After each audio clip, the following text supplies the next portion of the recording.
I never thought I'd be the guy to find out that my wife, Emily, was cheating on me. We'd been together for almost 10 years, married for 6. I thought we had a good thing going. Sure, we had our fights, but nothing out of the ordinary. We were comfortable, had a routine. I was a construction worker, she was a receptionist at some insurance office. Nothing fancy, but we made it work. Or so I thought. Lately, though, Emily had been acting weird. She'd come home late more often, sometimes smelling like perfume I didn't recognize. She'd push her phone away when I tried to look at it, even hide it in her purse if I got too close. I brushed it off at first. Maybe she was just stressed at work or had a new friend. But the gut feeling kept gnawing at me, especially because she started to be bitchy, snapping at me over small things, her attitude colder than before. One day, I noticed my phone was missing. I'd left it on the kitchen counter, and when I went back, it was gone. I figured she took it to check her messages or something. But then, I saw her phone sitting on the table that night unlocked. I hesitated, then grabbed it and started scrolling. Now, I never usually do this kind of thing, but I was desperate for answers. I saw a string of messages with what I assumed was her. Flirty, suggestive stuff, asking if he wanted to meet up. I didn't recognize the number, but I had a bad feeling. The messages weren't just innocent chatting. They were explicit. She was talking about sex, about how much she missed him, how she was tired of the bullshit at home. When I saw that, my stomach dropped. The words hit like a punch to the gut. I felt a mixture of anger, betrayal, and confusion. My mind was racing, trying to piece everything together. How long has this been going on? How many times? Who is this guy? I didn't need to guess. I already knew who he was. That's when I remembered the guy she'd been talking about in the past few weeks, Mark, a guy I knew from the local gym. It all clicked. I looked at the messages again and my blood boiled. I felt sick, like I'd been punched in the chest. How could she do this?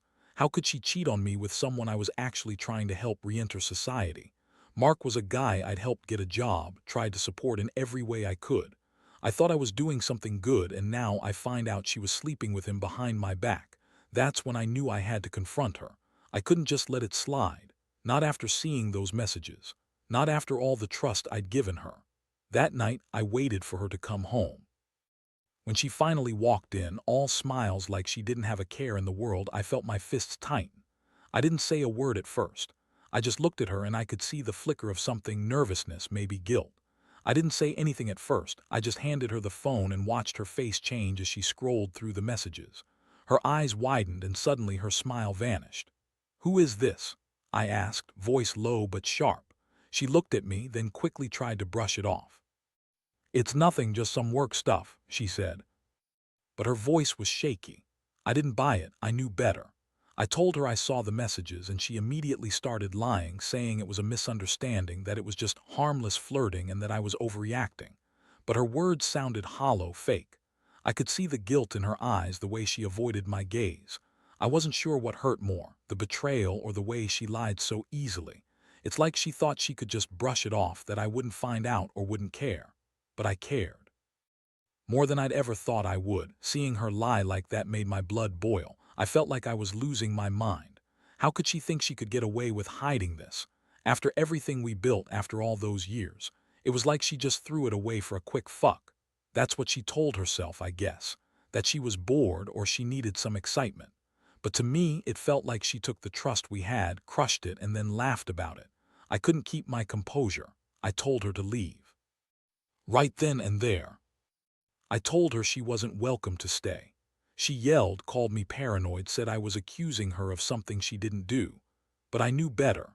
I knew she was lying because I saw it with my own eyes. I never thought I'd be the guy to confront his wife about cheating, but once I saw those messages, everything changed. I felt like I was drowning, betrayed not just by her, but by the girl I thought was my partner, my best friend.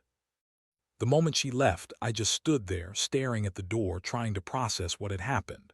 My mind kept replaying her words, her lies, the way she looked when I confronted her.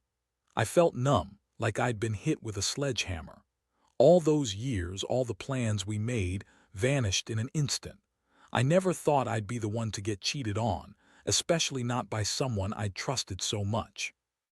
I kept asking myself how I missed the signs, how I didn't see it coming, but deep down, I knew I was blind to her true colors for too long. That night was the worst. I couldn't sleep, couldn't eat. My brain was racing, trying to figure out what to do next.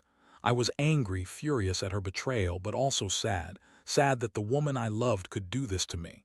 I always thought we had something real, something worth fighting for. But I guess she saw me as just a convenience, a guy she could settle with until she found someone better. The thought made me feel sick. In the following days, I started digging even deeper.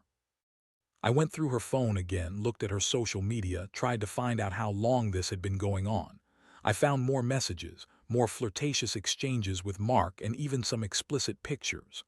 I was stunned. How could someone cheat on their husband with someone I trusted enough to help back into society? It felt like a punch to the stomach every time I thought about it. All those nights she told me she loved me, all those plans for the future, were just lies. She was sleeping with my so-called friend, the guy I was trying to help get his life back together. I knew I had to confront her again. I couldn't just let her get away.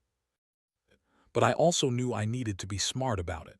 I wanted to catch her in a lie, make her admit everything. So I set a trap. I left my phone around, messaging her from an unknown number, pretending to be someone interested in her. I wanted to see if she would slip up, if she'd continue to cheat even after I knew about it. And sure enough, she fell for it. She started flirting again, sending suggestive messages, even talking about meeting up. That was the final straw. I'd seen enough. The next day, I called her bluff. I told her I knew what she was doing, that I had proof. Her reaction was priceless. She denied everything, said I was crazy, that I was just jealous, but her face, it was guilty as hell. I couldn't believe she was still trying to lie her way out of it. Meanwhile, I was trying to stay calm, trying to hold back the rage. I felt betrayed all over again, but now I was also furious. How dare she think she could keep lying, keep cheating, and still expect everything to be fine? That's when I decided I'd had enough. I couldn't keep living in this lie, knowing she was out there, sneaking around behind my back. I told her she needed to pack her shit and leave, that I didn't want to see her face again until she could be honest with herself and with me. She yelled, called me every name in the book, said I was overreacting, that she still loved me. But I didn't believe her. Not anymore. The trust was gone. Hard to rebuild something when the foundation was shattered like this. I spent days feeling like I was spiraling. The betrayal cut so deep I questioned everything. Was I a bad husband? Did I miss the signs? Or was she just a bitch who thought she could get away with cheating and lying? It's hard to put into words how deeply broken I felt. I kept thinking about all the stolen moments, the lies, the deceit. How she had taken the good years we had and flushed them down the drain for some quick sex with Mark. That's when I realized that no matter what I decided, whether to fight for this or walk away, I'd never look at her the same way again. Girl I loved, the woman I thought I knew, was gone, replaced by someone I barely recognized. After she left, I thought I'd feel relief, but honestly, I just felt more hollow than ever. The house suddenly felt huge and empty, like the walls were closing in on me. For days, I stayed up all night, going through everything she left behind, old photos, her clothes, even her makeup bag. It was like I was trying to find some piece of her that wasn't tainted, some reason why she could do this to us. But all I saw was a version of her I didn't recognize, bitchy, manipulative, and completely indifferent to how much she'd hurt me. I kept replaying the moment I found those messages. I remembered her lying, twisting herself into knots, trying to deny everything. Every excuse she spat out sounded more pathetic than the last. The thing is, Emily always loved to lie. She's the kind of person who'd deny her own shadow if it suited her. She'd say she was only talking to Mark about work, that it was just innocent flirting, that I was overreacting. But I knew better. I saw her messages, her explicit texts. The way she made it clear she was craving something outside of us. That realization made my blood boil all over again. I started questioning myself. Was I too blind? Did I miss the warning signs? I mean, I was never perfect, but I genuinely thought we had a connection. Maybe I was an idiot for believing that. I'd always been the stable one, the guy who tried to keep everything together. I worked my hands to the bone, just trying to give us a decent life. And in return, she was out there sneaking around, smiling in my face while she was sleeping with someone I once helped, someone I tried to give a second chance. That's what hurt the most, how she could so easily betray everything we built. One day, I decided I needed answers. No more hiding, no more pretending I didn't know. I wanted to confront her, but I also wanted her to admit everything on her own. So I sat her down, told her I knew about her affair with Mark. Her reaction was almost laughable. She looked surprised, like she thought I was bluffing. She started throwing up more lies, claiming she was just lonely, that she didn't mean for it to happen, that Mark was just a fuck buddy she'd never loved. Yeah, she said that. Said they just had sex sometimes, that it didn't mean anything. But I knew she was bullshitting me. What really got me was how she kept saying she deserved better, that I wasn't enough for her, that she was tired of pretending, tired of the marriage, that I was just a boring, predictable guy. Honestly, hearing that from her made me want to scream. I'd done everything I could, worked my ass off, provided, tried to be a good husband. And she was out there, screwing someone else, telling me I was boring. It was like a slap across the face. I felt so worthless, so deceived. I kept asking myself how I let it get this far. How did I miss the signs? And the worst part is, I kept thinking maybe I could forgive her. Maybe we could work through this. But every time I looked at her, I saw that smug, bitchy expression she put on when she was lying. I saw the betrayal in her eyes, the way she'd sneer when denying everything. I realized I was already gone. I'd lost respect for her, and I didn't think I could ever trust her again. The thought of staying, of trying to fix this, seemed pointless. The damage was too deep. So I made a decision. I told her she had to go for good this time. I couldn't keep pretending everything was fine, not with her sneaking around and lying to my face. And even as I said that, part of me was torn up inside. I loved her, or at least I thought I did. But love isn't enough when someone you trusted turns out to be so cold, so selfish. It's a brutal lesson that sometimes second chances are just abuse on multiple levels. I wanted to believe she'd change, that maybe she'd realize what she threw away. But deep down, I knew I'd been played, used, and betrayed. And no matter how much I wanted to fix this, I could see now that some things are beyond repair. The days that followed her leaving were the hardest. I felt like I was walking around in a fog, going through the motions but feeling completely numb inside. I tried to stay busy, working extra hours, cleaning the house obsessively, anything to keep my mind off her. But no matter what I did, I kept thinking about the betrayal, about how she'd lied to me so effortlessly. It was like a punch to the gut every time I remembered her sneering or her stupid excuses. I kept asking myself how I didn't see it coming, how I was so blind to her true nature all these years. One night, I finally sat down and started writing everything down.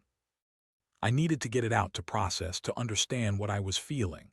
I listed all the signs I ignored, all the little things that should have tipped me off. The late nights, the secretive phone calls, the way she'd suddenly be so bitchy and dismissive. I realized I'd been fooling myself, trying to convince myself that everything was fine because I loved her. But love isn't enough when someone is willing to betray you so blatantly.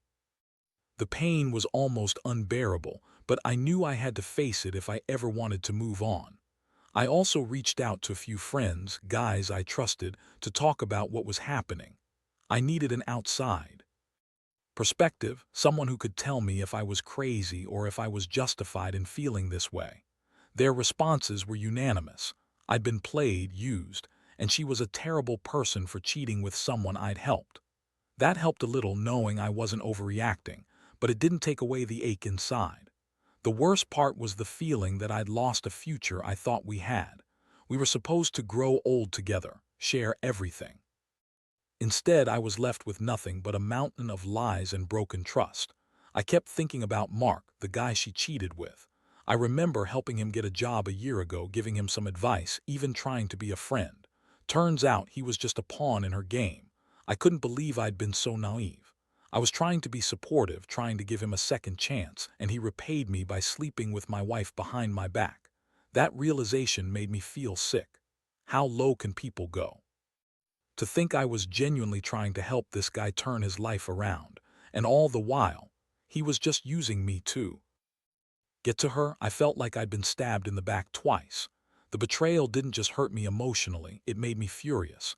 I wanted to confront her again and tell them exactly how much they'd screwed me over. But I knew I shouldn't. I had to take some time to cool off, to think clearly about what I wanted and what I needed. Still, part of me wanted to ruin them, to expose everything, to make them see how badly they'd hurt me. But I knew revenge wouldn't fix anything. It wouldn't undo what had been done. All it would do is make me just as bad as them. I kept asking myself if I should try to save the marriage or just cut ties completely. Part of me still clung to the hope that she'd come back, that she'd be honest and apologize. But then I remembered her sneering, her lies, her blatant disrespect. I realized that I deserved better than this. I deserved someone who wouldn't cheat, who wouldn't lie, who wouldn't turn my trust into garbage. Honestly, I think I've reached the point where I don't want her back, not the way she was. Maybe someday I might forgive her, but I'll never forget. Never forget what she did or how she made me feel. So I started making plans. I'm looking into legal separation, figuring out how to divide everything fairly. I'm also thinking about therapy, not for her, but for me. I've got a lot of anger, sadness, and frustration I need to work through. I don't want to carry this pain forever, but I also don't want to forget what this taught me. Trust is fragile, and once it's broken, it's damn hard to repair. I've learned that the hard way. Right now, I'm just trying to get through each day. I know I'll be okay eventually, but I also know I'll never see her the same way again. That betrayal changed everything. It's made me realize that sometimes second chances are just opportunities for more pain, and that if someone shows you who they really are, trust me, you better believe them, because once the mask comes off, there's no going back. The more time I spent alone, the clearer it became how deeply I'd been hurt, not just by Emily's betrayal, but by the way she dismissed everything we had. I kept asking myself why I let it get this far, how I didn't see the signs, how I was so blind to her real nature. The truth is, I never really thought she was the type to cheat. I thought we had something real. But now, I realize some people just don't value what they have until it's gone, or maybe they never did. I started to reflect on the woman I married versus the woman she turned into. She was always bitchy, yes, but I thought it was just her personality. I thought she was just sharp-tongued, maybe a little manipulative at times, but I believed she loved me. Now I see she was always hiding something, always putting up a front. I remember the little things, the small fights that suddenly made sense, how she'd get defensive, dismiss my concerns, accuse me of being paranoid or jealous. I was trying to be supportive, trying not to push her away, but all along she was sneaking around, looking for validation elsewhere. I'll be honest, part of me still feels a bitter rage. I want to tear her apart, to call her out on every lie she's told, every moment she betrayed my trust. But I also know that giving in to that anger isn't going to help me in the long run. I need to get through this, come to terms with what's happened, and rebuild myself. I've decided to take some time for self-care and therapy. I need to learn how to forgive, not necessarily her, but myself for trusting her so blindly. I need to find out who I am outside of this relationship, outside of the betrayal. Meanwhile, Mark, the guy she cheated with, has become a part of my thoughts. I've looked into him more, found out he's got a criminal record, a history of bad decisions, and no real direction in life. That made me feel even more disgusted. How could she sleep with someone so obviously broken, so clearly not worth it? She was supposed to be with me, someone who was trying to help her, trying to build a life together. Instead, she chose someone who's just as lost as she is, probably even more. I confronted her again, this time over the phone. I told her I knew everything, the messages, the lies, the cheating. She denied it all, claiming I was just jealous, that I was insecure, that she loved me and it was all just a mistake. But her words were empty, hollow. I could hear the defensiveness in her voice, the way she tried to manipulate me into feeling guilty for catching her. I stayed calm, but inside I was boiling. I told her she needed to leave, that I couldn't be with someone who was so willing to betray me, so willing to lie and cheat. I told her I was done, that I'd had enough. That night I couldn't sleep. I stayed up staring at the ceiling, feeling a strange mix of relief and emptiness. Part of me was relieved that I finally knew the truth, that I didn't have to wonder anymore. But the emptiness was overwhelming. I realized I had been living in a bubble, convinced that everything was perfect, when in reality I was just fooling myself. Trust is fragile, and once it's broken, rebuilding it feels impossible. I now understand that some betrayals are so deep, so destructive, that walking away is the only option. I've started planning my next steps. I'm looking into legal separation, figuring out how to divide everything fairly. I've also reached out to a counselor to help me deal with the emotional fallout. I know it's going to take time, but I want to come out of this stronger, wiser, more cautious about who I trust. Because if there's one thing I've learned, it's that nobody is immune to betrayal, and sometimes second chances are just cheap tricks for pain. Trust is earned, and once it's gone, it's almost impossible to get back. I don't regret loving her, but I do regret not seeing the signs earlier. Now, I'm slowly rebuilding my life. I don't know what the future holds, but I do know I deserve better. I won't let her or Mark take any more from me. I've learned that protecting myself and my feelings is more important than trying to hold on to someone who clearly doesn't value me. Whatever happens next, I'll be okay. Because I've finally realized that sometimes the best thing you can do after betrayal is walk away and start over. And honestly, that's what I plan to do. The days turned into weeks, and I gradually started to piece myself back together. It's strange, the way betrayal crushes you at first, then slowly, painfully, you find a way to breathe. Again, I kept telling myself I was better off without her, that I dodged a bullet. Still, there's this lingering sense of loss, like I lost not just my wife but also the future I thought we had. Sometimes I catch myself thinking about what could have been, but I quickly shut it down. I refuse to live in regret. I've learned some hard lessons from all this. One big one is trust, how fragile it really is, and how dangerous it can be to ignore the warning signs. I was blinded by love, blinded by my own hopes, but now I see that some people are just not worth the sacrifice. Emily was never the person I thought she was. She was manipulative, selfish, and unfaithful. The girl I married was gone long before she started messaging Mark. I realized I was holding onto a ghost, hoping she'd come back to me. But she was already lost, long gone into her lies and deceit. The thing I hold on to now is that I've gained clarity. I see people for who they really are, not who I want them to be. And I've come to accept that some betrayals are so deep, so devastating, that forgiveness isn't always possible. It's a hard truth, but it's freeing too. I don't have to carry her betrayal anymore. I'm learning to forgive myself for trusting her so blindly, for thinking I could fix her. It's not my fault she's broken. She chose her own path, one of lies and selfishness. Now I look ahead. I focus on building a life without her. I've started reconnecting with old friends, taking up hobbies I'd neglected, working out, fixing up the house, doing things that make me feel alive again. I want to make sure I never get caught in this kind of trap again. Trust has to be earned, and I'll be cautious from now on. I won't let anyone manipulate me or make me think I'm crazy for feeling what I feel. I also think about Mark. Honestly, I don't harbor hatred anymore, just disappointment. He's just another broken soul, looking for validation in all the wrong places. I hope someday he figures out how much he's hurt people, but I don't dwell on it. My focus is on me now, on healing and moving forward. I've learned that life is too short to waste on people who do respect you, and the biggest lesson: love yourself enough to walk away from anything that tears you down. So here I am, still standing, still breathing. I know I'll be okay. I've come to see that pain, no matter how intense, can teach you things you never knew about yourself. I've also learned that sometimes the bravest thing you can do is walk away, no matter how much it hurts, because you deserve someone who values you, who respects the love you give. I don't regret loving Emily, but I regret not seeing her for who she really was sooner. Now I see clearly, and that's what matters most.